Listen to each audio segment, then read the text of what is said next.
morning, everyone. Happy Thursday. How's everybody's day going? How's everybody's week going? I hope you're all in a good mood, especially after last night's exciting game. Hopefully, you're all still excited about last night's game. Hopefully, you're all excited this morning. I know I am. I know my co-host Ken is. So it was a thriller of a game, but it's playoff baseball, so anything can happen.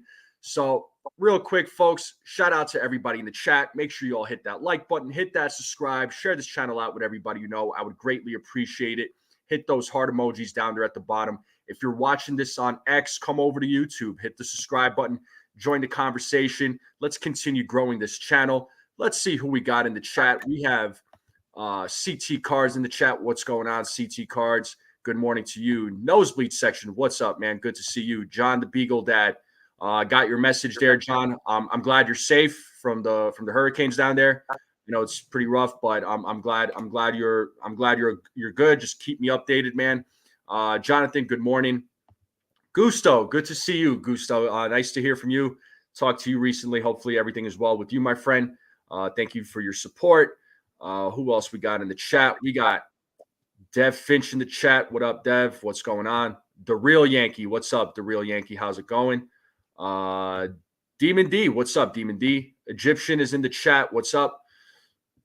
We got Jared Williams in the chat. What's up, Jared? Nathan, good to see you, man. What's going on, Nathan? I know it's Nathan put it out there on X that it is his mother's birthday. So happy birthday to Nathan's mother. Hopefully she has a good day. Hopefully y'all are doing something fun for her. Jack, good to see you, Jack. I feel like I haven't seen you in a while, but what's going on? Who else we got in the chat? I'm just going down the list here. I think I got everybody. Here we go.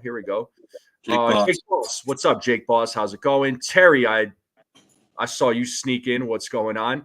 I see Heme in the chat. What's up, Heme? Robert is in the chat. Wow, we got quite a few people, but shout out to all of you. Thank you all for tuning in. Ken, how are you feeling this morning? How are you feeling today? Well, let's see. We had the reciprocal last night. The Yankees won, and my team got their asses kicked bowling. So I can live with that. Yeah. Happy with the results of the game. Not necessarily happy with the play of the game. I think Clark Schmidt got done dirty. And the thing that we've talked about all season long is defense. Mm-hmm. The play that wasn't called an error by Volpe screwed Clark, that's for sure. And like we said, every time we commit an error, it comes around to bite us in the butt. That dude is going to score, and it sure as hell did last night. Yeah, I mean, everybody, a lot of us, we were concerned about the defense in the infield. And it wasn't even Volpe that was the conversation. It was first base. Is Oswaldo Cabrera going to be able to play first base? Oh, they're playing John Birdie there. John Birdie's never played over there. Both have been fine thus far. Birdie played first base in game 2, and he actually did fine. He was fine. Oswaldo, since in games 1 and 3, he's been fine at first base. Volpe had a couple of missteps. And I've said it many times on the show, you cannot afford to make mistakes like that, especially in the postseason, because the other team's going to capitalize on it. And guess what? You're going to lose the game, and you could very well lose the series. Game 3 was crucial. Thank goodness, on Volpe's, I'm going to call it an error because it was an error. I know it wasn't scored an error, but it was definitely an error. Thank God it didn't turn into something worse. It could have been much worse. And if this was the Yankees of two years ago, that one error could have turned into like 4 runs. And we've seen that happen with this team. So they need to clean that needs to be cleaned up. And there's only so much a manager and coaches can do. But you're a Gold Glover, right? The expectation is you got to make those plays. And there's no ifs, ands, or buts about it. I mean, that wasn't, I'm not gonna say that Volpe's perfect, but if you're a Gold Glover, plays like that you got to make. That wasn't necessarily, in my opinion, a hard play to make for for a guy like Anthony Volpe. 100% agree. Yeah. I'll tell you the other thing that has annoyed me throughout the playoffs, not just with regard to the Yankees Royals series, is the outrageous umpiring. The umps have not been good. Strike zone has not been consistent. Plays in the field, for instance, the bloop hit by Glaber that was called a foul ball. I don't know how many replays. I don't know how the officials in New York didn't call that a hit. The umpiring has been atrocious this season. It's been atrocious for a while. And real quick, shout out to Uncle Tats. What's up, Uncle Tats? How's it going? How are you there, Uncle Tats? Good to see you, my friend, from the Pinstripe Chronicles. What is going on? And then we got Stephen B. What's up, Stephen B? Pizza Minetti. What's up, Pizza Minetti? And we got Lore. And I don't want to butcher your first name. I think it's Chua or Choa. But let me know which one it is. I like to pronounce people's name right because I know that feeling all too well. But back to your thing about the umpires. I mean, the umpiring, it's been atrocious for a while, but I feel like this season it stands out much more. It's frustrating. It really is. The umpiring has been bad, and especially in the postseason, you got to put your best. You got to put your best umpires out there, and it's bad. Like there's really nothing else to say. It's bad all across the board, and it's not just with the Yankees Royals series. It's bad in other series too.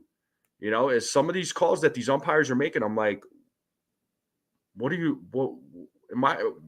we watching the same game or what's going on? But I don't understand these umpires. I feel like they're making it very easy for Major League Baseball to bring in the robots. They really are. I mean, it's just these umpires are taking the fun out of the game. Well, the umpiring has been so bad that they're actually affecting the game. They're calling balls that are way low or way outside the strike zone, and they are forcing good hitters to go after that crap because they don't know if they're going to get rung up or not. Yeah. Well, that's why guys like Aaron Judge has a lot of strikeouts because he swings at balls that they call strikes on him. It's like below his knees, about to hit the dirt. And he swings at it because of the fact that, there's those pitches, they get called strikes. They don't take into account how tall this guy is. So his build is a little different than a lot of Major League Baseball players. So, you got to, these umpires need to take into account players' heights and sizes. I mean, because every player is a little different, but they don't know how to make those adjustments. And it's so bad. It's so bad. But as far as the Yankees go, now I know in this series, what's up, Felix? How's it going? AOG, I see you in the chat. What's up? But this series has been dicey. This has been a dicey series. I know. I remember when the Yankees, it was set when the Yankees and Royals were going to play each other.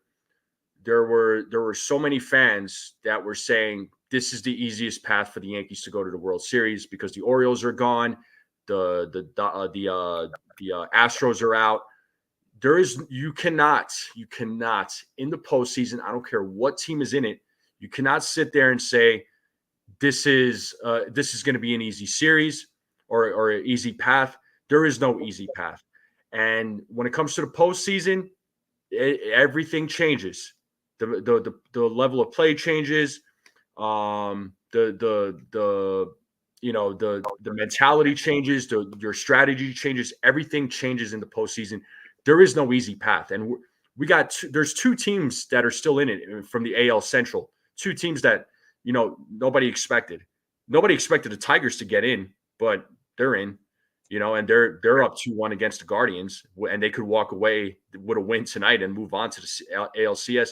So can the Yankees, but you better believe that a team like the Royals, they're gonna put up a fight, and they have been putting up a fight. So there is no easy path in the postseason. What are your I'll tell you what. In the Tigers-Guardians series, the Guardians are on a 19-inning scoreless streak. So that means that the Tigers pitching is locking it down. They are keeping some good bats off the bases. Tigers defense has been pretty damn impressive too. So yeah. Carpenter hits that 3-run bomb out on Class A, the best reliever in baseball. Yeah. In the 8th inning 2 days ago. So yeah, certainly cannot sit on the Tigers. They are no joke. And the Royals, they're a hot team too. They really are. The thing that's played well for us is our pitching has held Witt Jr. down to no base hits. He has not been an impact player with the bat that he has been throughout the entire season. Yeah, he did get a hit yesterday. Was it late? I forget what inning it was, but he did get a hit. I think it was later in the innings, but he did get a hit. It was his first hit of the series. I mean, Bobby Witt's been, Bobby Witt Jr., just like Aaron Judge. I mean, neither one of these guys have been hitting, which, speaking of Aaron Judge, we know his history in the postseason. It hasn't been, yeah, that's right. Nosebleed, Jared. Yeah. Eighth inning. That's right. Now I remember it was the 8th inning. I knew it was later in the game, but yeah, it was the 8th inning. Home. What was that? That was when I was driving home from bowling. Yeah. And it was off of Luke Weaver. That I do remember. Okay. But Aaron Judge, his playoff woes still continue. He's only had one hit in this entire series so far. He is I was tallying it up from the 3 games. He's 1 for 11 right now. So in this series. Now to hit somewhat in his defense, I mean, he has been able to draw some walks, which is great. Just to create opportunities for the guys behind him. But he's got to come up at the plate. I mean, I know his playoff woes are not, his playoff history is not the greatest, but the captain's got to step up. I mean, he was 0 for 4 in game 1, 1 for 3 in game 2, 0 for 4 yet in last night's game. So last night, though, he was hitting the ball. He was hitting it hard. He was making good contact. It just wasn't turning into anything positive. So maybe he's starting to slowly break out of it. That's the hope. Maybe he breaks out of it tonight. Maybe his big game is tonight. With Garrett Cole. I would love to see it, man. I would love to see it because we saw Giancarlo Stanton break out last night. I will tell you what, though. Yeah. Judge is not the only bat that needs to break out.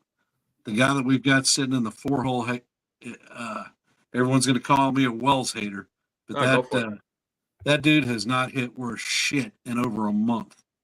And plugging him in the 4-hole with all the strikeouts that he's piling up, yeah, he might need to be dropped in the order and somebody put up in that spot.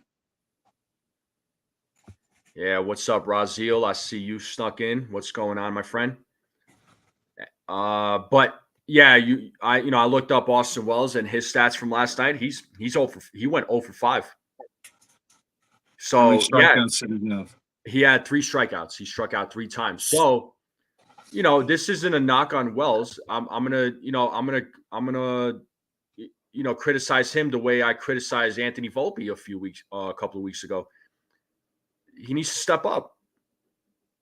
You got to. I mean, Wells. It's like you're the number 4 guy. You were doing well at one point, but your bat has gone. It has gone quiet. And Austin Wells is another guy that needs to step up. Volpe, he went 1 for 2 yesterday. He had a couple of walks. I mean, so he had himself. You could say he had himself a good game. Torres went 0 for 4, but Torres he's been hot. So I mean, I can't really criticize Torres too much. But hopefully his bat does come around. I mean, I'm looking at some of the batting averages thus far. Torres may have been 0 for 4, but he took a walk yesterday, and he should have had a double.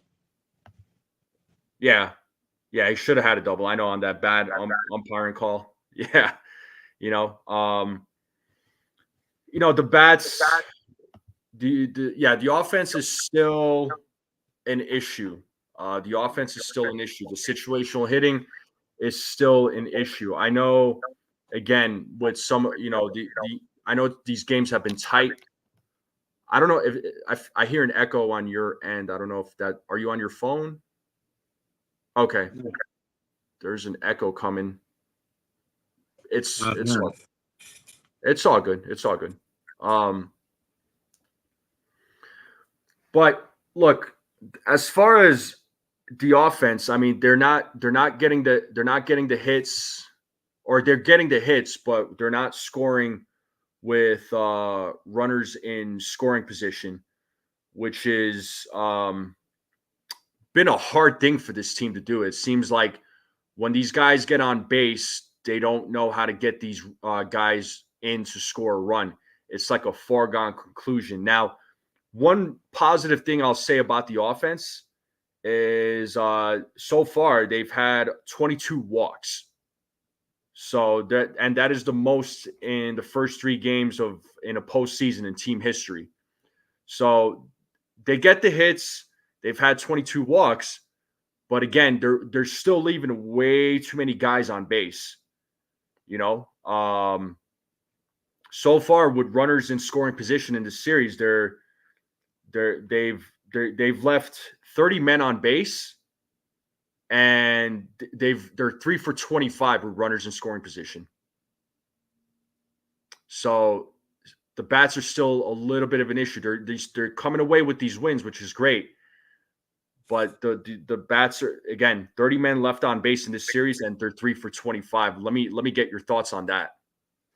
Well, I think the thing that's been bailing us out is the Royals pitching. They have been walking a lot of batters. But our inability to advance runners and situationally hit is not going to cut it, especially if we survive to the next series. Yeah. On a team like the Tigers is what I'm anticipating we'd be facing, because they have got lockdown pitching, and they're not walking people. Yeah, they're definitely not walking people. But like I said, the Yankees so far in this series, they had 22 walks.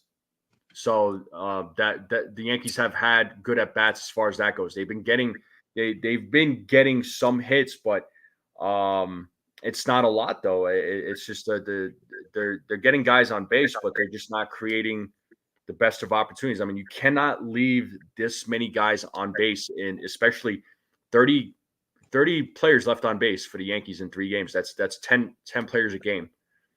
That's a lot. That is a lot of runners. That is a lot of runs that could have scored. 3 for 25 with runners in scoring position. Yeah, it's a freaking embarrassment. You cannot have that. Yeah, not with this lineup. Not with this lineup that the Yankees have. With this lineup, man, they should be putting up 6-7 runs at the least, right? I mean, you would hope. The other thing is, stop swinging at the first pitch. I'm sick of seeing it. I think the Yankees' approach is just, and this seems to be a theme, is, try to jump on the pitcher early, attack early. Let's try to get after him early. But I don't agree with that approach. You have to work the pitch. You have to work the opposing pitcher. You got to work the count. And there's quite a few guys that are still are swinging the bat at the first pitch, Now, I'm seeing in the comments, so it doesn't matter. A win is a win, but I agree. A win is a win. You win by an inch, by a mile, but you have to. But you can't keep going this way. It's not sustainable. It's not. So, Agreed. Your thoughts? Well, if you look at the other playoff series, Tigers have been putting up runs in droves between the Padres and the Dodgers. They are putting up a lot of runs. The Mets are putting up a lot of runs. So in the event that we lock up with any of these guys, anticipate that they are going to hit and they are going to score. Can we keep up with them? Not leaving 30 runners on base, we can't. No. And I'll tell you from the Mets perspective, I don't know what the hell has happened to Lindor, but that guy has turned into a playoff monster. Yeah, he's coming around at the right time for the Mets, and Alonso too. Yeah, Pete Alonso, same thing with him. These guys are stepping up, and they're coming through at the right time. So, good on the Mets. Good on the Mets. I mean, I know they're definitely a favorite to go to the World Series. Well, they locked up the LCS yesterday, so they're in the championship round. Yeah. Now they're just waiting to see who they face. Yeah, they're waiting for the Dodgers or the Padres, which, I mean, neither one of those teams are going to be a cakewalk because, the Padres, even without Musgrove, they still have a good team. Those guys, they clearly have the bats, the pitching. They still have good pitching.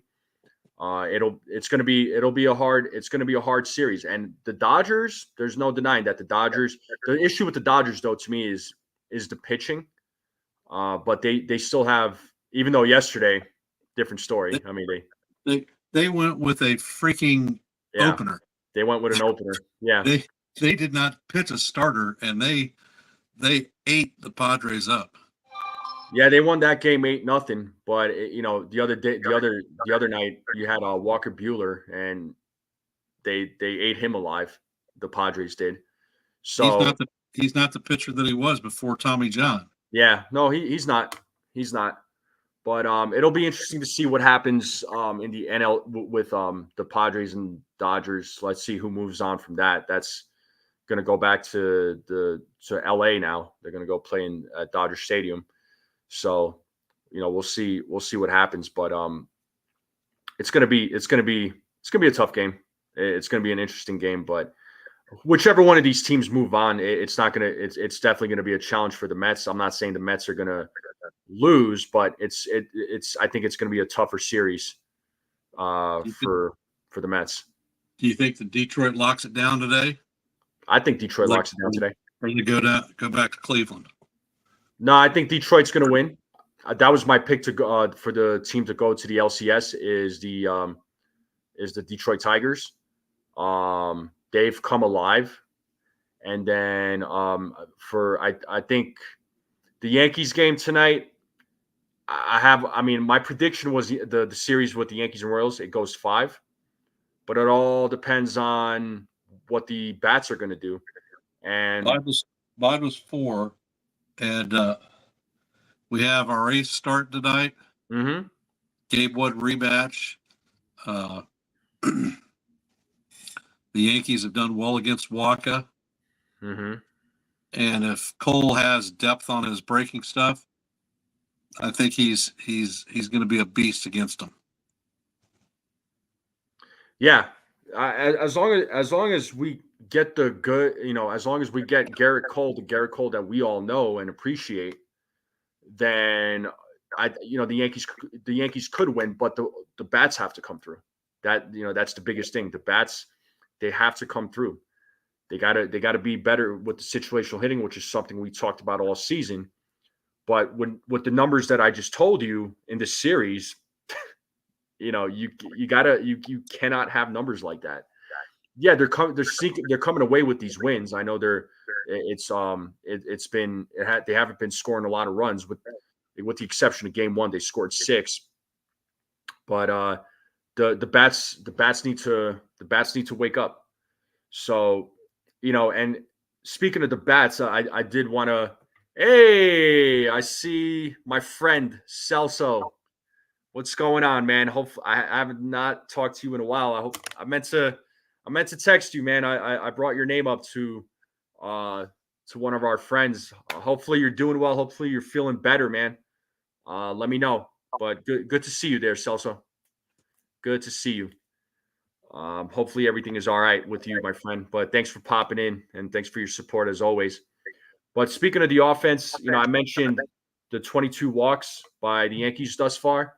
So Giancarlo Stanton, have talked about how he comes alive in the postseason, and 27 RBIs in his first 30 postseason games.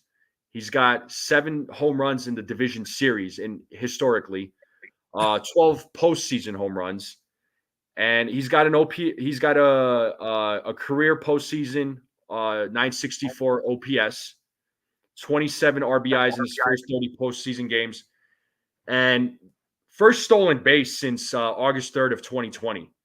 I mean, it was the Giancarlo show yesterday. Giancarlo Stanton came through at the right time. He hit a double, a home run. He was a contributor yesterday.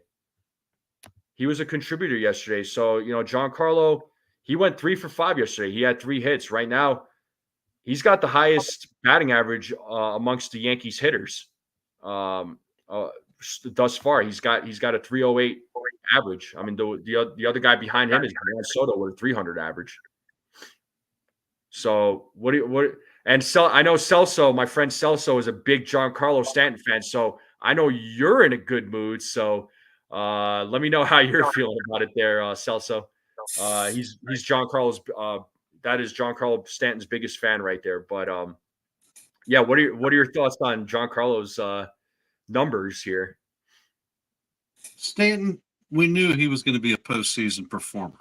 Yeah. Historically, it shows it. He showed it last night. It's funny on Jason's threads, 161 River Ave.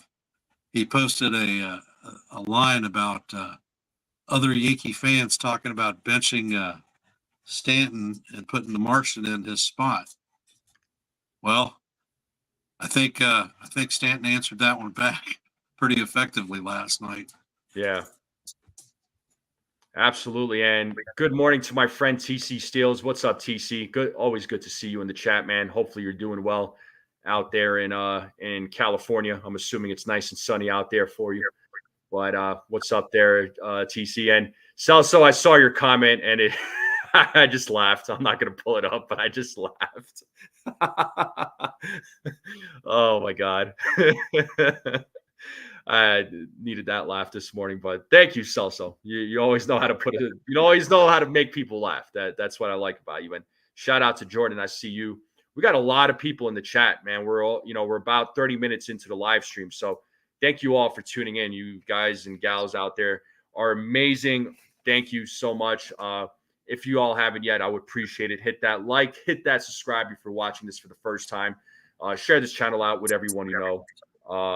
I would greatly appreciate it. Let's continue growing this channel. Folks.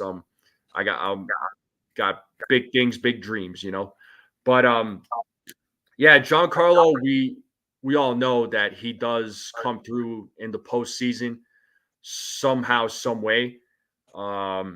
Let's hope that he can continue, this streak that he's on. Hopefully he can continue this tonight. I'm hoping Aaron Judge comes through tonight. Aaron Judge, I feel like is so close. He was making some good contact with the ball last night. It just wasn't delivering. It just wasn't turning into anything positive. Again, last night he went 0 for 4.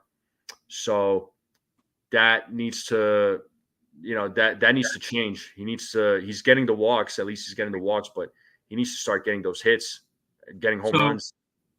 What do you think we do about the 4-hole situation?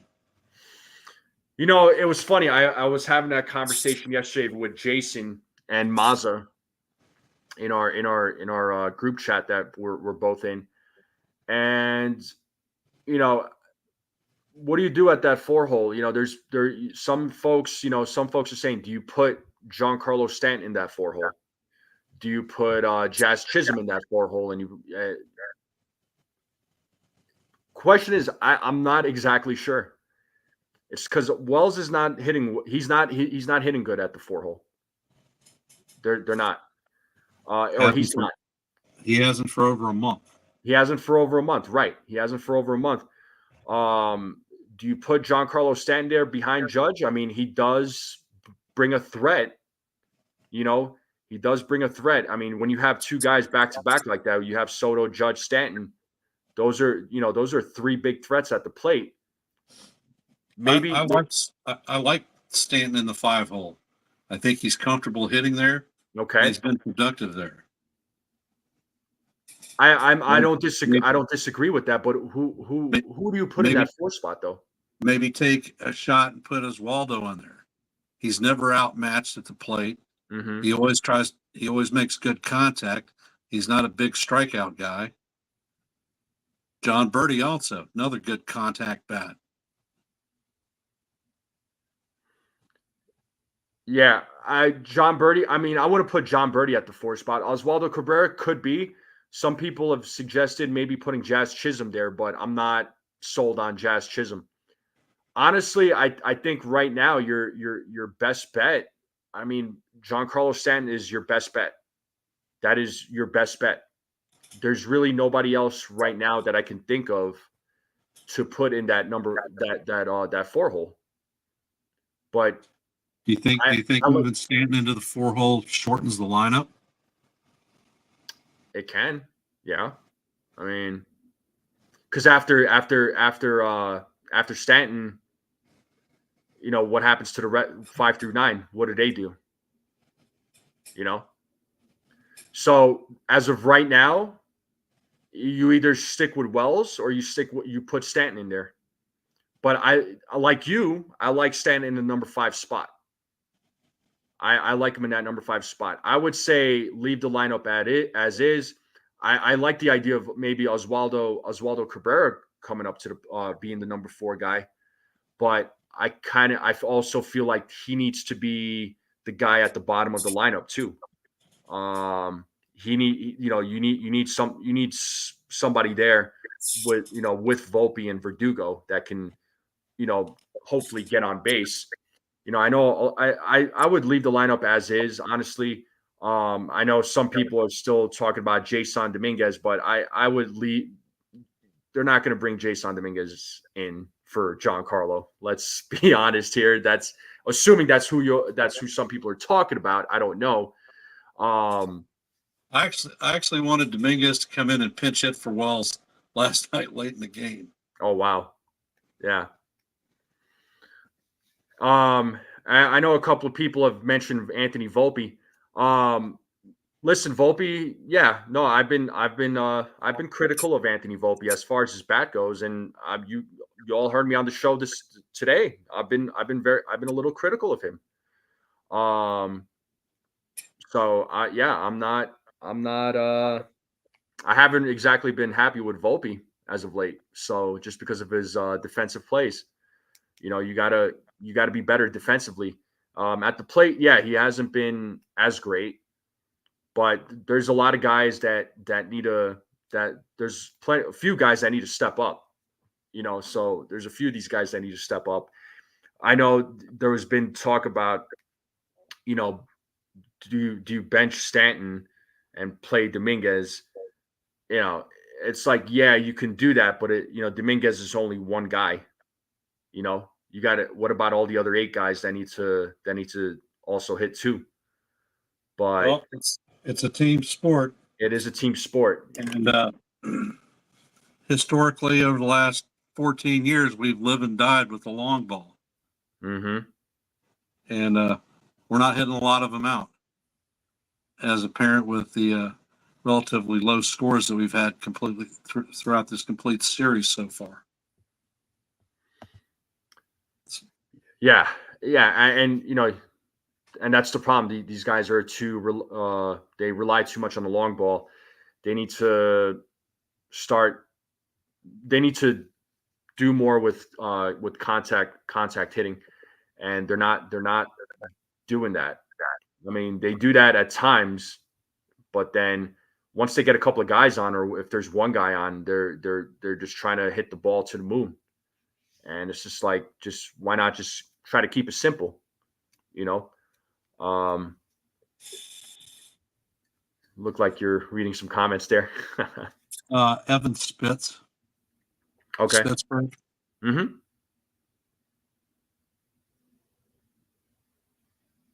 What about him? Oh, are you talking about this comment here? Yeah, that's what I was reading. Oh, I okay. agree. This team needs to live up to their potential. Yeah, Evan, you're absolutely right, and this is what Ken and I have been talking about. This team has the talent to win. They could win. Um, they have the players to do it. They're just I just think the word here is they're pressing too much. That's what's happening with Wells. That's what's happening with Judge. These guys are pressing too hard at the plate, and you cannot do that at the plate. So these guys need to have better at bats. Now, we talked plenty about the bats and the offense and their numbers, but Clark Schmidt, he actually pitched a good game last night. He did. He just a little over 4 innings. He had 4 strikeouts. He walked the batter. He gave up 2 earned runs. I mean, but I can't really blame too much of that on him. But Schmidt, his numbers in his last 10 starts, and this also includes the postseason, he's got a 2.50 ERA. So Schmidt's been a solid pitcher this season. So even prior to his injury, the guy was having a great season. Unfortunately, he had that right lat strain, and he missed a few months. But when he came back, though, it looked like he didn't miss a beat. The guy was pitching like he was there, even like he wasn't hurt. So, what are your thoughts on Clark Schmidt when they decided to start him in Game 3? Did you agree with that decision, or would you have still started Luis Hill? Didn't have an issue with Clark starting. Hill over those last few starts has really been inconsistent. Either you get great or you get crap. Mm-hmm. And Game 3 of the playoffs is a critical game. So I didn't have any problems with Smith starting, and he did well. He controlled Witt. Perez didn't do much against him. No. So those are and when Tommy Pham's in the game, those are the 3 bats that you have to watch out for. Yeah, Tommy Pham, he did pinch hit last night, so he didn't really play in last night's game. He did pinch hit for Frazier. He did, I believe he grounded out, or he flew out. No, he hit a sharp ball to Volpe. Okay. And then Salvador Perez, you brought him up. Salvador Perez went 1 for 4. Bobby Witt was 1 for 3. So, Schmidt held those guys down. And, let's give credit to the bullpen in this series. Now, the bullpen, I got to say this because I've been saying that I trust the bullpen going into the postseason. The Yankees have some great bullpen arms, right? And they have shown that so far. I know there was some people that had issues with the bullpen. They felt that this bullpen was going to be worrisome, that the only guy that was worth trusting was guys like Luke Weaver, who, by the way, was apparently a dumpster dive signing by Brian Cashman because it wasn't a World Series move. I just wanted to throw that out there. But the bullpen so far has been solid. I think Aaron Boone deserves some credit here. I think he's been he's made some great decisions as far as how to handle the pitching. He's been taking pitchers out at the right time, not putting these guys at risk or not putting the game at risk. And I think from last night's game, I think you got to give a shout out to Clay Holmes for coming in and pitching 4 outs. He didn't close the game, but he got 4 outs. I mean, since being pulled from his closer's role, he has come out and he's been effective. He's probably not meant to be a closer and probably a lower leveraged arm, but he can get it done. The thing that worries me tonight with regard to closing out the game is we took Weaver for 5 outs last night. So it's not likely that he's going to be available to close tonight. Who steps up into that role? Are we looking at Jake Cousins coming off the injured list? Are we going to trust rookie Ian Hamilton?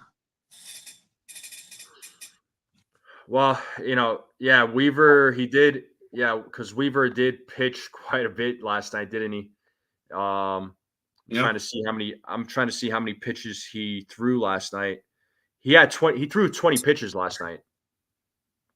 So I mean, I would. He could be available. Yeah, he could be available. It's not like he threw 40 pitches or 50 pitches. So I'd say he could be available. I like the fact that Weaver's been able to come in and pitch 4 or 5 outs. That's refreshing. Is this something that I would want him to do in every game that he pitches? No, I'd rather him come in an inning. Absolutely. But if we need him if we need him to pitch 4 outs, we know he's reliable thus far. But I wouldn't want that every single game though that he pitches. Agreed. So, if he's not pitching tonight, then you might see Ian Hamilton. Do we see Luis Hill come out of that bullpen? That's a question. That's scary. That's scary. I agree. It is scary. I don't like the idea of Luis Hill coming out of the bullpen. That makes me nervous.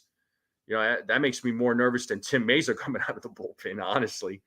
But I wouldn't want Luis Hill to come out of the bullpen.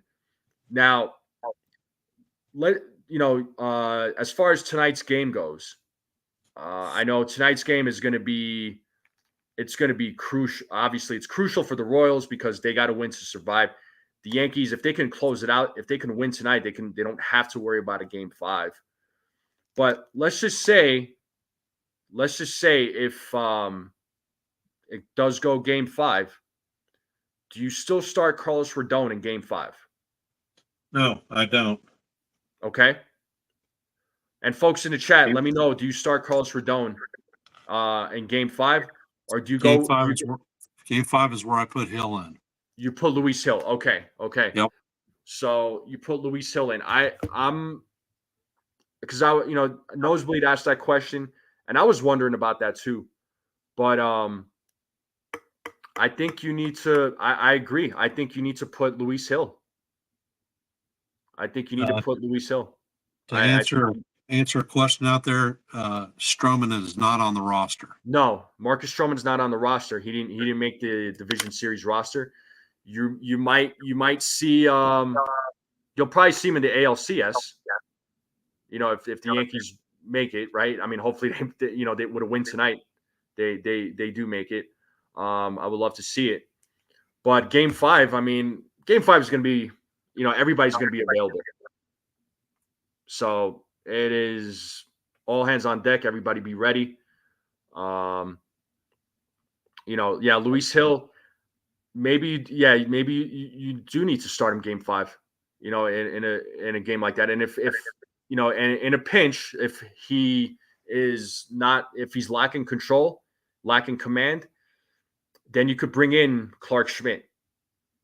Potentially, or you could bring in Rodon from the bullpen. You could bring in Rodon to fill the hole. Yeah, you could bring Rodon to fill those holes. Not Clark Schmidt since he pitched last night. Sorry. I mean, Rodon when he started, he had 3 knockdown innings, and it came off the rails in the 4th.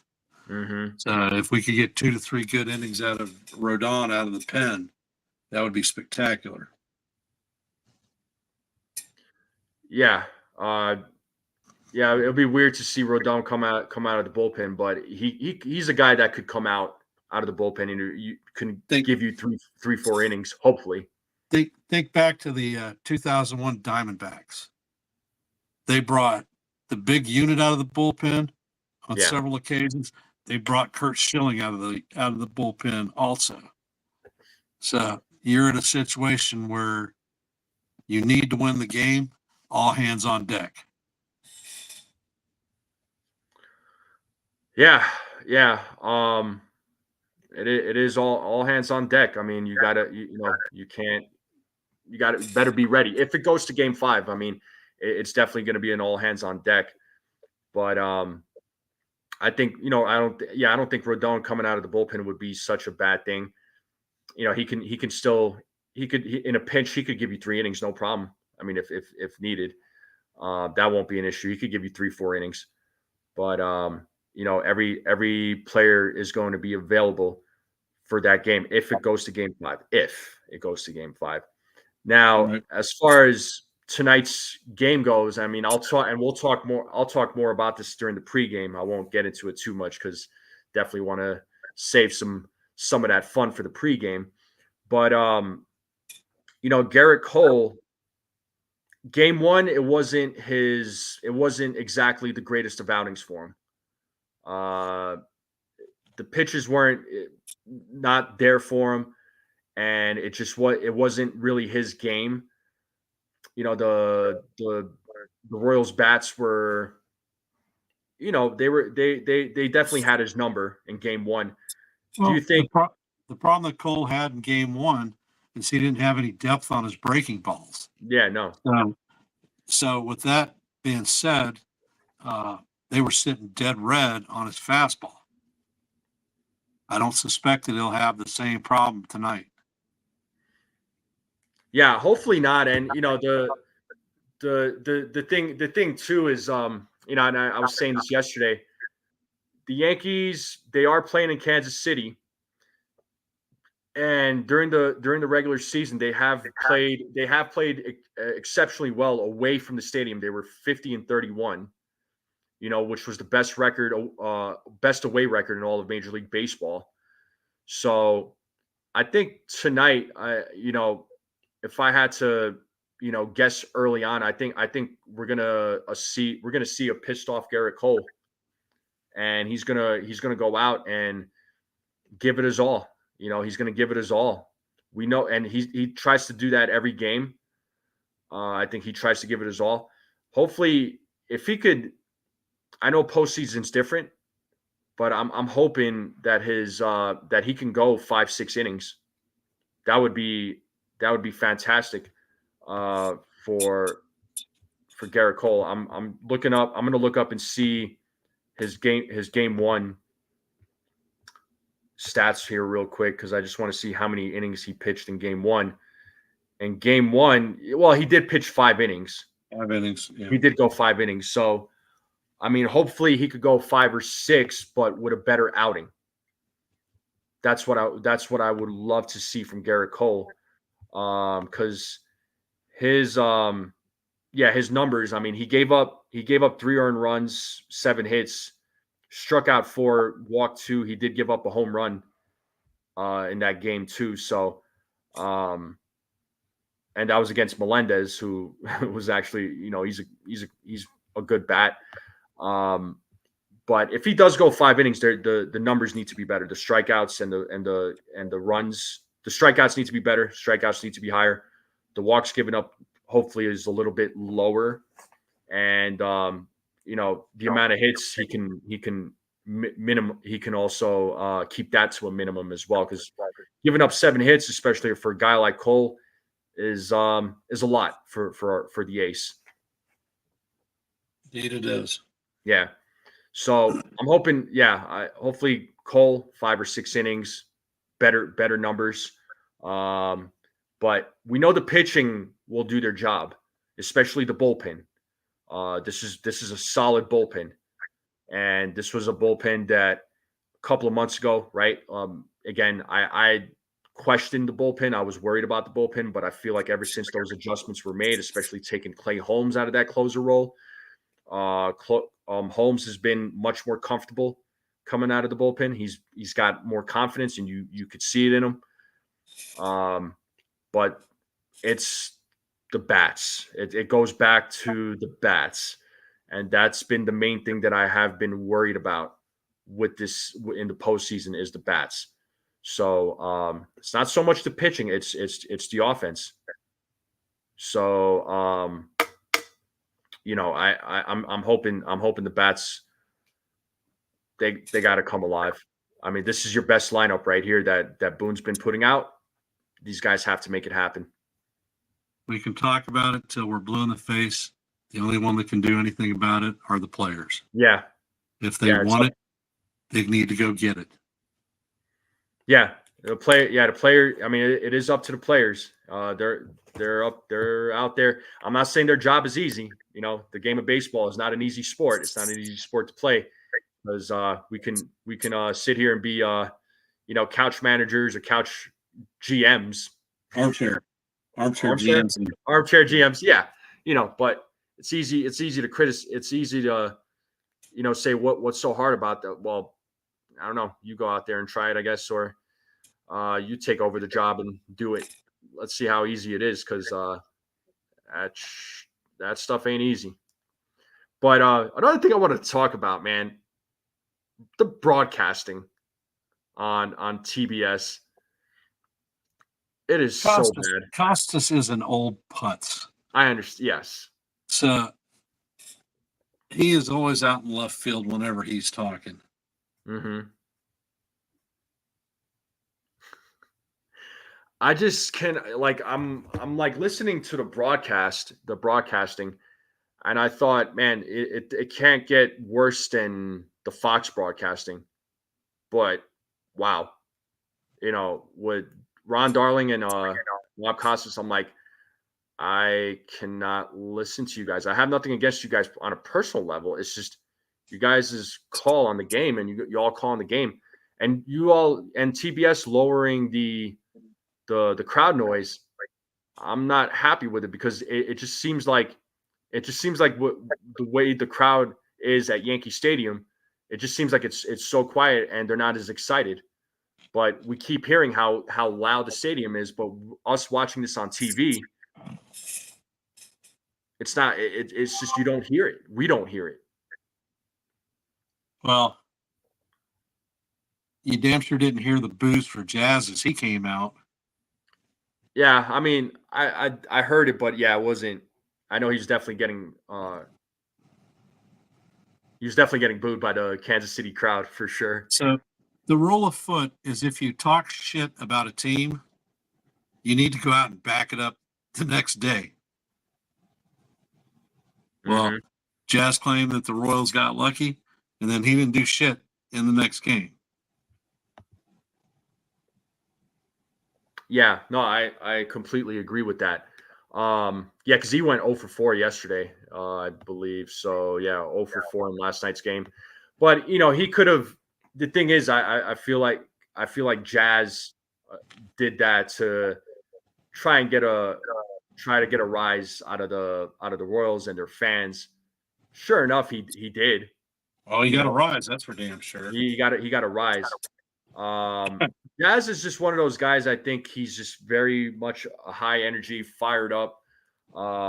He wants to just make some noise. But Jazz should be the happiest person on the planet Earth. Yeah. He went from the shitty Miami Marlins to a contender in the Yankees. Yeah, and Jazz took in the booze with stride though. I think he enjoyed the booze. Like he didn't let the booze get to him. Yeah, he had a bad game, but he welcomed the booze. Like he was all for it. He was just like, "Yep, bring it on. I don't care." Did you agree with him saying what he said just to kind of try and hype up the team, or do you think that was like a stupid thing to say for him, stupid thing for him to do? Well, I'm an old school guy, and when I was a ball player, I didn't talk shit. I let my playing do my talking for me. Sure. I get that. It's just, for me, you, in a way, you kind of need some sort of energy on this team. You gotta bring some hype to this team. It's kind of like, with Juan Soto, right? When he steps up to the plate, he does his stare downs after a pitch, or he does the Soto shuffle. See, and that's the difference in games. Yeah, Because back in my day, if somebody did some shit like that to me, they're eating dirt the next time I see them. sure. I get that. I But get that. they don't do that anymore. Yeah. But at least, with Soto though, I mean, the guy can back it up right now. Soto at this moment, I mean, his numbers have been pretty good, right? 300 batting average, on base percentage of 429. He's got a 400 slugging average. So Soto's been solid in the playoffs thus far. But we all knew he was going to be like he's a different kind of player when it comes to the postseason. He's shown that in the past. I mean, he's got a World Series with the Nationals, so there's something to say there, right? Indeed. Yeah. I still find it hard to believe that this guy is 25. He's going to be 26 here in the next couple of weeks. You would think that this guy was probably, around Aaron Judge's age, but he's just been in the league for so long. He's been in the league since he was 18, 19, but he's got a wealth of experience. I mean, he's at that perfect age where you can say he's got some veteran experience at 25. It's pretty incredible for a guy like him. Yeah. I mean, he's on Yankees are his third club. He's got diversity of positions. He started out in the Diamondbacks as a shortstop, went to the Marlins, was a second baseman, an outfielder. He's come to us. Now he's the third baseman. So. Oh, I was talking about Soto, not Jazz. Oh. All right. I thought you were talking about Jazz. No, Soto. You're good. I'll tell you what, Soto, I saw him as a national when he was young coming up, and he was really impressive. I mean, here in Virginia, nationals are always on TV. Yeah. Lost track of him in San Diego. I knew he wasn't doing extraordinarily well, and was very pleasantly surprised at how effective his bat has been as a Yankee. The job he's done this season. The only quirks that I have with him is his outfield play. His defense has gotten better. It's not as bad as it was when he was with Washington. But last night, that diving catch that he missed. Yeah. I thought he took a bad route to the ball and didn't think the dive was actually necessary. Yeah, that was bad because that turned into a triple. Again, it could have turned into something much worse for the Yankees, but it didn't. They still managed to get out of it. But yeah, Soto, like I said, he's a good player. He's also a showman. But yeah, he's been a good player. But like Jazz, he's a flashy guy. He'll show off at the plate. And Jazz is gonna hype his team up. He's gonna hype himself up. But you kind of need that on the Yankees. You need that type of energy. You do. It does everybody well. And let's see what they do tonight though, right? Let's hope that they can close it down. So let's. Hey, Pasty, you have a point. What's that? I'm convinced we DFA Judge at this point. I'm sick of the dude. He's horrible. Yeah. What's up, Will Star? Good to see you, man. I haven't seen you in a while. Yeah. Yeah. DFA Judge, DFA Stanton. Just pay out Giancarlo Stanton's $98 million. Let's DFA these guys. That let's bench Stanton and play Jason Dominguez. again, this isn't a knock on. Obviously, folks, I'm joking. We're all just joking here. Yeah, we're not being serious. Okay, we're not being serious. But at least we'll end the show like this. Or we'll wrap it up here in the next few minutes. At least I know these wins by the Yankees. It hasn't been pretty. It hasn't been the prettiest. But it is postseason. Some of these wins, they're not going to be pretty. At least we could say they're coming away with these wins because in these types of games that they play, what we've seen in the past, it's almost like it's guaranteed that they're going to lose. Yeah, we would have rolled over and turtled. Yeah, they would have rolled over and turtled, and forget it. They wouldn't lose 3-2. They or win 3-2. They probably. They probably would lose, 6-3 or 7-3. They would lose in some old fashioned like bad. But right now, Yankees are holding it down. They're doing the best that they can. They're not giving up, right? Even though it looks like they're giving up in some of these games, but they're not giving up. It's not that they're not trying. They're trying, clearly, or else they wouldn't be at this level right now. Plain and simple. A win is a win is a win, no matter how ugly it is. Yeah, a win is a win. Doesn't matter if you win by an inch, by a mile. Doesn't matter. A win is a win. You could say that they got lucky. You could say it was a fluke. You could say what you want. But it's postseason baseball. And every win matters. Yeah, it counts. It's not going to be the prettiest of wins. I wish some of those wins were pretty. But, if they're going to win games like this, you know what? I'll take it. Give me that all day. And Pasty, you're right. The Royals pitching is legit. That's why the scoring has been a little bit lower. They have good pitching. There's no denying it. They have good hit. They have good bats too, and we've seen that. These guys can hit. The Royals are they're not an easy team to deal with. But yeah, Pasty, 22 walks is a lot. Yeah. The Yankees have walked 22 times in this postseason, or in this ALDS.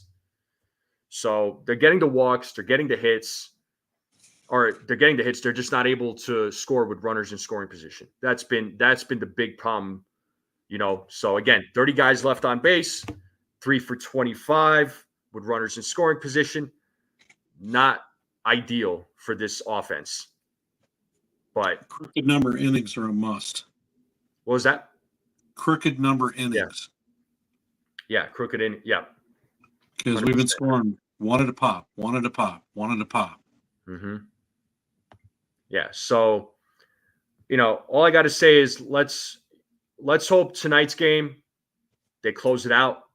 Let's hope Garrett Cole has a solid outing. Let's hope he has a better outing than he did in game 1. Let's hope the bats, blow through the doors. Let's hope they can have a good performance against Michael Wacha tonight. That's who's pitching for the Royals. Yep. Let's see what happens. All right. Remember, no game is easy in the postseason. A win is a win. It's not going to always be pretty. Is Geico a Mets fan? Geico, I don't know. I feel like he's a Yankees fan. Sometimes he's a Mets fan. Other times, not sure. But either way, even if he's a Mets fan, it's all good. Mets fans are welcome here, and they're playing some good baseball right now. So can't deny that.